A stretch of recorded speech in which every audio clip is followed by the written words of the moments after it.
Chaque génération se croit plus intelligente que la précédente et plus sage que la suivante. C'est George Orwell qui l'a écrit, on va le vérifier sur ce plateau. Merci d'être là pour cette toute première émission. C'était mieux maintenant, c'est parti. On parle des idoles aujourd'hui. Il y a celles qui traversent les époques, celles qui les traverseront peut-être ou peut-être pas.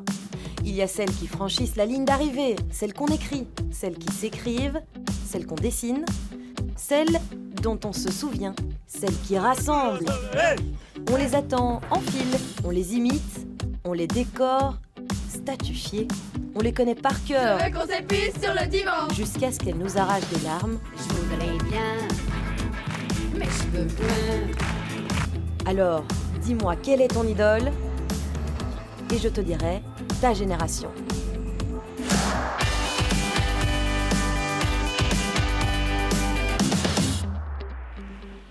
Un décor rétro-futuriste pour une ambiance agréable pour les nostalgiques du présent et les impatients du futur. Et oui, ici, on mélange tout. Bonsoir à tous, bienvenue dans C'était mieux maintenant, votre nouveau magazine qui rassemble des gens de plusieurs générations sur le plateau. Autour de moi aujourd'hui pour parler des idoles, Paul Delmotte. Bonjour Paul. Bonjour. Paul, vous êtes alors ce soir le représentant des baby boomers. Vous êtes un ancien enseignant à l'IEX, tout à fait. Vous étiez prof à l'IEX de politique internationale et vous nous direz de qui vous avez été fan quand vous étiez jeune, de qui vous êtes fan maintenant et de quoi vous vous souvenez. De l'autre côté, en face de vous, Chantal. Bonjour, Chantal Benkoski. Bonjour. Vous êtes, vous, attachée de presse des stars, c'est comme ça qu'on dit votre fonction. Vous travaillez avec Lara Fabian ou Kev Adams encore, et vous allez nous raconter comment eux vivent aussi par rapport à cette idolâtrie qui leur colle à la peau, en tout cas certaines années de leur carrière. Vous avez 50 ans et vous représentez donc la fin de la génération Y. Voilà, ici on dit l'âge de nos invités sur ce plateau. Amélie Schild, bonjour. Bonjour. Vous êtes journaliste à RTL Info et votre particularité pour cette émission, c'est que vous avez travaillé longtemps sur les fans de Johnny Hallyday qui nous a quittés récemment. On vous a vu sur l'antenne d'RTL par rapport à ça. Vous avez suivi sa carrière alors que vous êtes âgé de 33 ans. À nouveau, on dit l'âge. Vous l'avez suivi pendant 32 ans. Vous avez suivi la carrière de Johnny donc pendant tout le début de votre carrière en fait. Oui, c'est ça. Ces 10 dernières années, grosso modo, j'ai eu la chance de pouvoir suivre ses concerts, l'interviewer à Paris pour les nouvelles tournées. Voilà, j'ai eu cette chance de le suivre et de suivre aussi en parallèle ses fans dans les concerts, dans leur quotidien. Face à vous, Thomas Mikkils, bonjour. Bonjour. Thomas Mikkils, étudiant en communication à l'IEX et qui est passionné par les médias. C'est correct ? Exact. Passionné dans quel sens ? Explique-nous un peu. Passionné par les réseaux sociaux tout d'abord, que ce soit Instagram, Snapchat, Facebook. C'est quand même beaucoup les réseaux sociaux qui jouent aujourd'hui. Donc partager sa vie, expliquer aux autres comment est-ce que tout se déroule, c'est un peu... voilà. Et évidemment, tout ce qui est dans la presse, tout ça, ça m'intéresse. C'est un petit peu mon dada, voilà. Étudiant en communication, pour faire quoi à l'avenir ? C'est quoi ton envie ? Journaliste, pour se retrouver maintenant, derrière un plateau, télé, presse écrite. C'est pas encore. L'avenir nous le dira, mais voilà, je ne sais pas encore. Eh ben, bonne chance à toi. Chantal, vous côtoyez donc souvent des stars, on le disait. Est-ce que vous-même, vous avez été fan ? De qui vous vous souvenez quand je vous demande est-ce que vous avez un fan ? Oui. Allez, dites-nous Moi, je tout. suis très très fan de Michel Sardou. Michel Sardou, et pourquoi ? Ouais. Qu'est-ce qu'il représente pour vous ? Depuis que, c'est mon chanteur préféré, celui de mon mari aussi. On est vraiment fans tous les deux de Michel Sardou et c'est depuis que j'ai 16 ans, je crois que j'ai pas raté un seul de ses concerts. Ah oui, donc c'est fan quoi. Enfin oui, c'est-à-dire je vais voir tous ses concerts, mais je ne vais pas l'attendre à la sortie d'un spectacle ou aller à son hôtel ou des choses comme ça, non. Vous n'êtes pas une groupie. Non, voilà. C'est ça. Non. Est-ce que vous l'avez côtoyé dans votre carrière, Michel Sardou, en tant qu'attaché de presse ? Alors malheureusement, j'ai jamais pu faire sa presse et comme c'est sa dernière tournée, je pense que ça ne se fera plus. Mais j'ai eu la chance de le rencontrer effectivement une fois, ouais. Un beau souvenir, j'imagine. Ouais, un chouette souvenir quand même. Paul Delmotte, je me tourne vers vous maintenant. Vous êtes âgé de 68 ans, on ne l'a pas encore dit, votre âge, mais vous êtes donc retraité maintenant, vous ne travaillez plus à l'IEX. Est-ce que dans votre jeunesse, dans votre vie en général, vous vous souvenez d'avoir eu un fan en particulier ? Dans le domaine musical. Domaine musical, ou ça peut être sportif aussi, c'est ce qu'on verra dans cette émission, oui. Il y a des fans un peu partout. Dans le domaine musical, je pense que Léo Ferré a probablement été ce qu'on peut appeler pour une idole pour moi. Oui. Par rapport à ce qu'il dit dans ses textes, c'est ça qui vous intéresse, ou c'est son personnage? Par rapport à ses textes essentiellement, oui. Est-ce qu'on le verra tout à l'heure avec la question qu'on aura avec notre expert, une séquence de l'émission, mais est-ce qu'une idole peut être politique aussi, vous qui avez été professeur de politique internationale? Je pense que les idoles, ils peuvent sortir de tous les milieux. Dans la Rome antique, il y avait des gladiateurs qui devenaient des idoles. Et donc, au niveau politique aussi, je pense qu'on pourrait comparer quelque part les grandes figures de dictateurs du XXe siècle à des idoles. Parce qu'en plus de l'admiration pour la personne et pour ce qu'il faisait, il y avait aussi évidemment tout un aspect affectif. Donc je pense que oui. Ça se compare. Pour vous, ça peut être le même schéma. Amélie, vous avez travaillé sur Johnny justement. Mais comment ça se passe? On parle d'idolâtrer quelqu'un. Niveau politique ici pour Johnny, comment ça se passe? Je crois que Johnny, en l'occurrence, c'était vraiment l'idole par excellence. Parce qu'une idole, il y a quelque chose de religieux là-dedans à l'origine. Or, quand vous voyez un concert de Johnny Hallyday, il y a une mécanique qui est assez régulière. Vous le voyez d'abord arriver sur scène, souvent du ciel, que ce soit en hélicoptère, que ce soit dans une main géante. Il arrive souvent du ciel, la foule est en adoration, comme devant un dieu finalement.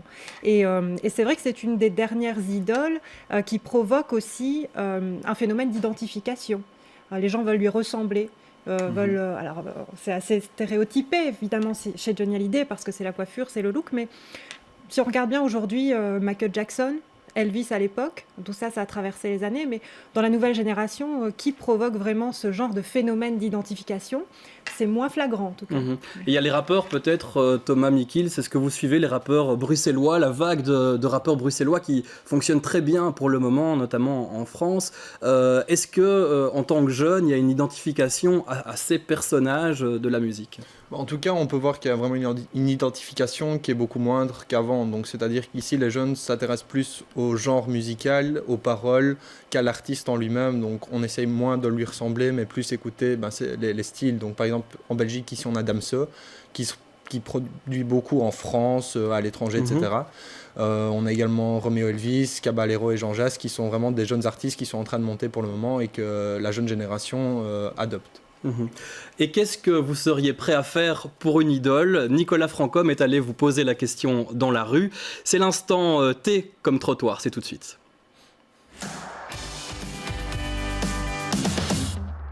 Mon idole c'est Bob Marley, un grand homme dans le reggae jamaïcain. Céline Dion. J'ai bien compris, merci. Pina Bausch. Up and down and the camera kind of follow, but what happened? Je crois que j'ai pas d'idole, vraiment. Ça peut être Gandhi, parce que le rythme qu'il a marché, c'était bien. Cannavaro, parce qu'il est footballeur, moi aussi je suis footballeur. J'ai pas vraiment d'idole, il y a des personnes que j'admire et en général c'est plutôt au niveau politique ou philosophique. C'est Kurt Cobain, parce que j'aime sa musique. À quoi sert un idole selon vous? S'inspirer de lui. Rapprocher de quelque chose qui les fait rêver, avoir l'impression qu'ils accèdent un petit peu à un autre monde. Ça sert à motiver, parce que quand on voit que quelqu'un a fait des exploits, on croit en ses exploits, donc on va croire en soi-même. Trouver des motivations les jours où on est un peu chafouin. Qui les accompagne aussi dans le temps, sans doute. Je pense qu'il y a un côté un peu nostalgique et le temps qui passe et qu'on suit et qu'on retrouve, qu'on perd après.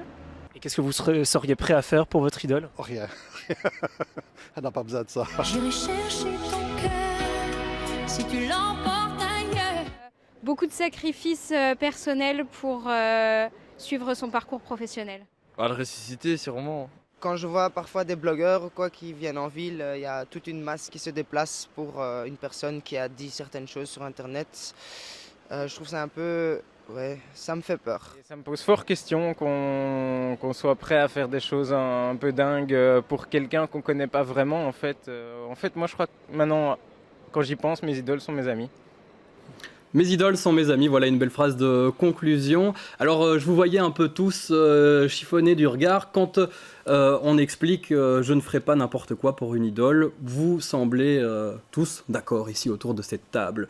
Amélie, est-ce que vous avez déjà, vous qui avez travaillé sur les fans de Johnny, vu des choses complètement incroyables qu'un idole est prêt à faire? D'abord, je ne crois pas qu'un fan est prêt à faire. D'abord, je ne crois pas qu'on puisse être d'accord ou pas d'accord parce que ça reste quelque chose de tout à fait personnel. Tant que ça ne fait de mal à personne. Mais c'est sûr que les vrais passionnés, c'était toutes les vacances qui étaient sacrifiées pour pouvoir aller suivre des concerts. Parce que les fans de Johnny que j'ai suivis, c'était pas 3 dates sur la tournée, c'était 20 dates. C'était le suivre en France, c'était aller jusqu'aux États-Unis quand il chantait aux États-Unis. Enfin, c'était une vraie vie, quoi. On donne sa vie pour Johnny. Est-ce que ces gens-là ont encore le temps de travailler ? Ils ne le vivaient pas comme un sacrifice, c'est pas un sacrifice, puisque pour eux, c'était leur passion. Donc, ne pas le faire, c'était là pour eux de se sacrifier. Il y a parfois eu des choix compliqués. Parfois, quand c'est un événement familial qu'il faut faire passer après pour pouvoir aller voir un concert qui semble important, ça va jusque-là. Paul Delmotte, vous, dans votre jeunesse, vous vous souvenez aussi d'événements qui vous ont marqué, de fans qui faisaient des choses peut-être un petit peu trop too much par rapport à leurs idoles? C'est loin, mais bon, je me souviens quand notamment il y avait des concerts de Johnny, justement, puisqu'on en parle, où il y avait quand même un déchaînement hystérique. Ça, je m'en souviens, oui. Et hystérique dans quel sens? C'était vraiment un défoulement généralisé, c'était des comportements qui avaient l'air parfois irrationnels, des choses comme ça, quoi. C'était vraiment de l'idolâtrie, comme on dit. Comme au sens propre du terme, quoi, de l'idolâtrie. Mais justement, Chantal, vous l'avez vu aussi parce que vous côtoyez ces stars. Et justement, vous me disiez en préparant cette émission que des fans de Lara Fabian, il y en a qui ont fait des choses parfois auxquelles vous ne vous attendiez pas, on va dire. Oui, c'est vrai que parfois c'est vraiment très inattendu. Je me souviendrai toujours parce que c'était un concert à Forêt Nationale et bon, il y avait un petit cocktail après, mais qui était un cocktail qui était réservé à la production et à certains gagnants de concours et des choses comme ça. Et il y avait une fan là, qui était là et qui m'attrapait à la barrière, je vous en prie. Enfin, bon, bref. Bon, moi, quand j'ai quand même parfois un petit cœur à la fin, je l'ai fait passer. J'ai bien regretté parce que la fille, elle a vu Lara, elle est tombée dans les pommes tout de suite. Mais comme ça, pouf, quoi, sur la tête tout de suite, ambulance, tout le truc. Enfin, ça nous a... C'est vrai qu'on voit des trucs parfois complètement incroyables. Rien que la voir, elle est tombée dans les pommes et... Thomas, qu'est-ce que vous avez fait pour un fan de plus fou?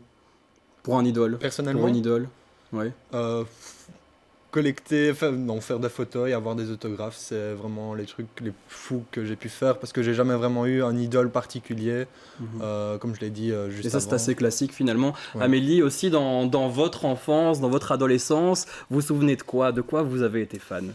Est-ce que vous avez été fan de Johnny, vous qui travaillez fort sur Johnny? D'abord, à ma génération, c'était les boys band. Donc là, en matière d'idole, c'était assez fort aussi. Ah oui, c'était créé pour ça. C'était l'hystérie. Vous parliez de l'hystérie, là, on y était. Mais, et à la fois, ça a été assez soudain parce que ça a duré 3-4 ans, et puis c'était fini. C'était aussi l'époque des Spice Girls. C'est pareil, quand on était jeune, on voulait s'habiller comme les Spice Girls. Mais est-ce que c'est ça qui est différent avec Johnny, où à la fois il y a eu une hystérie soudaine pour lui aussi, et à la fois elle dure cette hystérie. On le voit encore maintenant, à sa mort, quand les gens vont se recueillir sur la grande place de Bruxelles, le nombre de personnes qu'il y a eu à son enterrement. Comment expliquer cette différence? C'est l'artiste? Il y a eu une transmission, ça c'est vrai, et il y a eu un vrai tournant en 98 en fait, avec le concert du Stade de France. Et cet album, avec cette chanson très forte qui est revenue, Allumer le feu. Donc il a refait un tube à ce moment-là vraiment. Et à partir de là, les parents ont né leurs enfants, et puis encore après, ça a été les petits-enfants. Mais c'est vrai que si on se souvient un petit peu des concerts un petit peu plus tôt, au début des années 90, c'était pas forcément tout public. Il y avait parfois des danseuses dénudées sur scène, il y avait des trucs, il y avait des bagarres, c'était pas cette cible-là. Mais voilà, la nouvelle génération est arrivée après, et il a eu cette force de durer. Et ceux qui étaient dans l'hystérie dans les années 60, qu'est-ce qu'ils deviennent maintenant? Est-ce que c'est eux encore qu'on retrouve comme fans de Johnny? Je crois que ça s'est vraiment élargi, mais en tout cas, le public du début, souvenez-vous, les années 60, c'était vraiment l'émergence en fait, de ce phénomène en France des idoles, parce qu'auparavant, Les chanteurs, c'était Gilbert Bécaud, c'était Luis Mariano, c'était assez sage. Et puis sont arrivés les copains. Donc Salut les copains avec cette émission de Daniel Philippaki. Et là, on a créé vraiment des magazines, d'abord papier pour les jeunes. On a fait des émissions de radio pour les jeunes. Et les jeunes se sont découverts des idoles à ce moment-là. Donc là, il y a eu vraiment un tournant. Et forcément, cette génération-là est restée très marquée. Mais les autres se sont greffés en plus. Paul, vous justement, vous l'avez vu aussi cette évolution? Oui, je l'ai vu, je me souviens, Salut les copains, j'étais abonné. Mais je me rends compte aussi qu'il y a eu une fabrication industrielle de ce qu'on a appelé les idoles, du showbiz. Hein, et que ça, on ne peut pas analyser leur rôle ou expliquer par exemple le fait qu'une idole comme Johnny a continué à être suivi jusqu'à aujourd'hui. Je ne pense pas qu'on peut abstraire ça de cette industrie, de ce showbiz.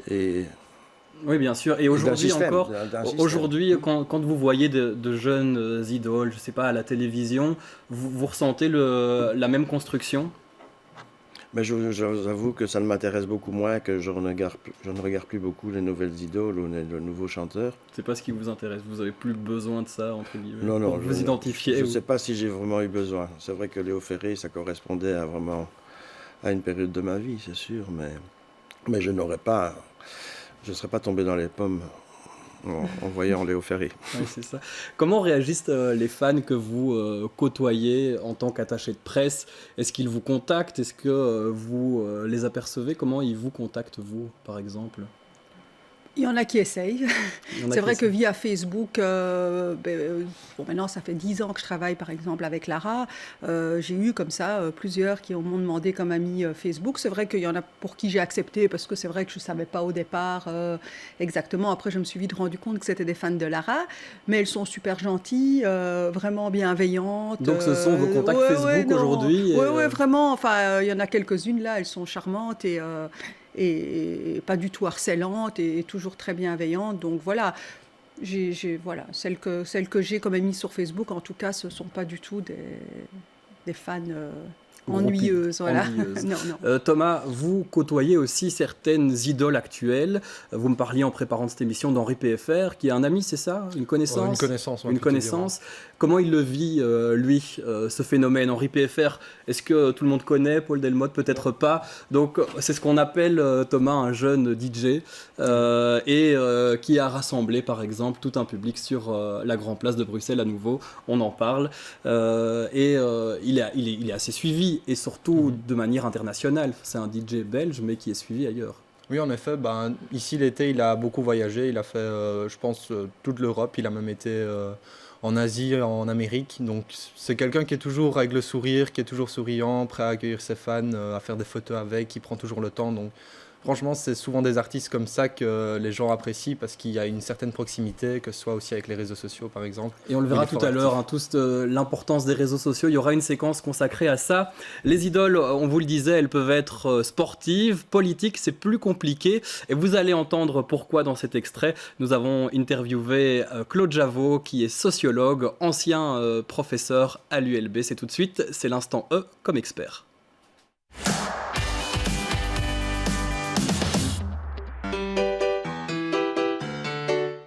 C'est un être souriant, on va le regarder, on va l'implorer éventuellement. Des idoles d'origine religieuse, bien sûr, quelles que soient les religions.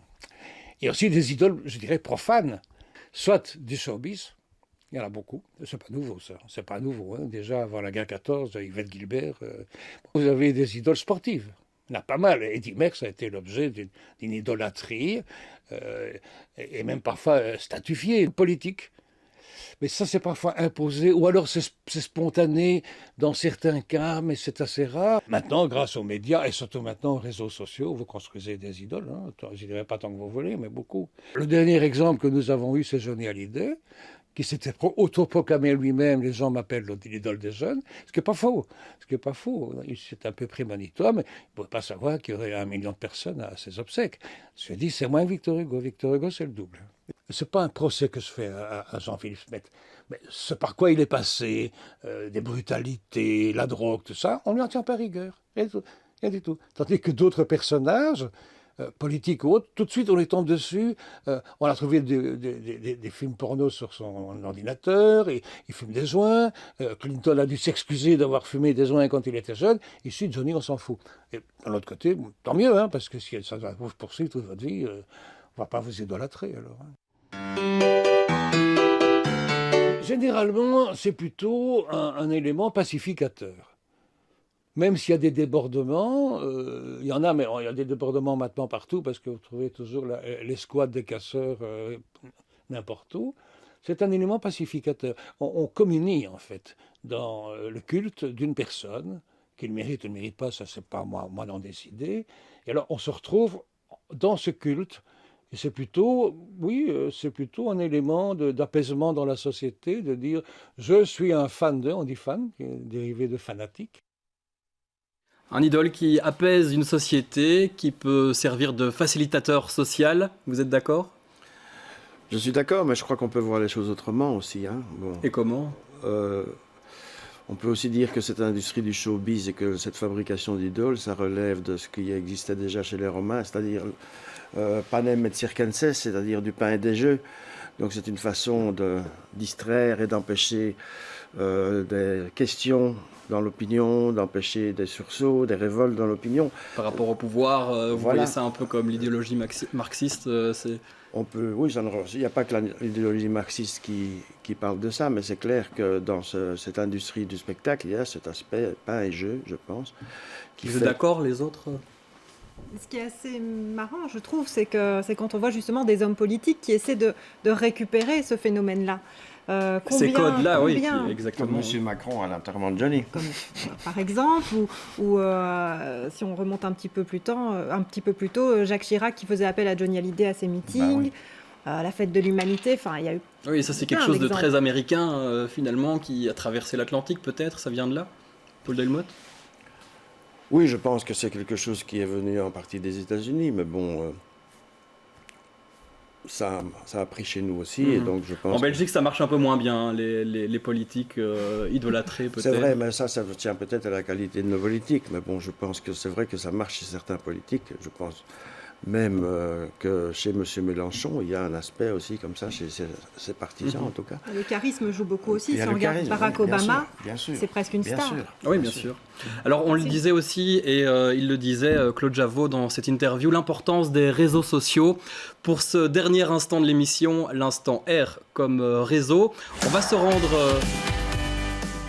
rendre tout de suite donc sur le compte Instagram d'Angèle. Angèle, c'est une jeune idole, on la voit, hein, vous la voyez, vous allez la voir à l'écran.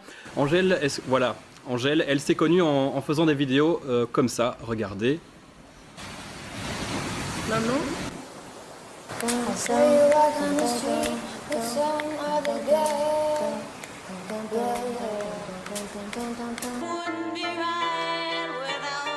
Voilà donc Angèle qui danse aussi, vous le voyez sur ces images, avec son compagnon et qui chaque jour poste une petite vidéo sur Instagram. Angèle, elle s'est fait connaître avec sa dernière chanson, c'est un peu l'étoile montante dans les artistes bruxellois. Il faut savoir que c'est la sœur de Romeo Elvis, la fille de Laurence Bibot et de Marca.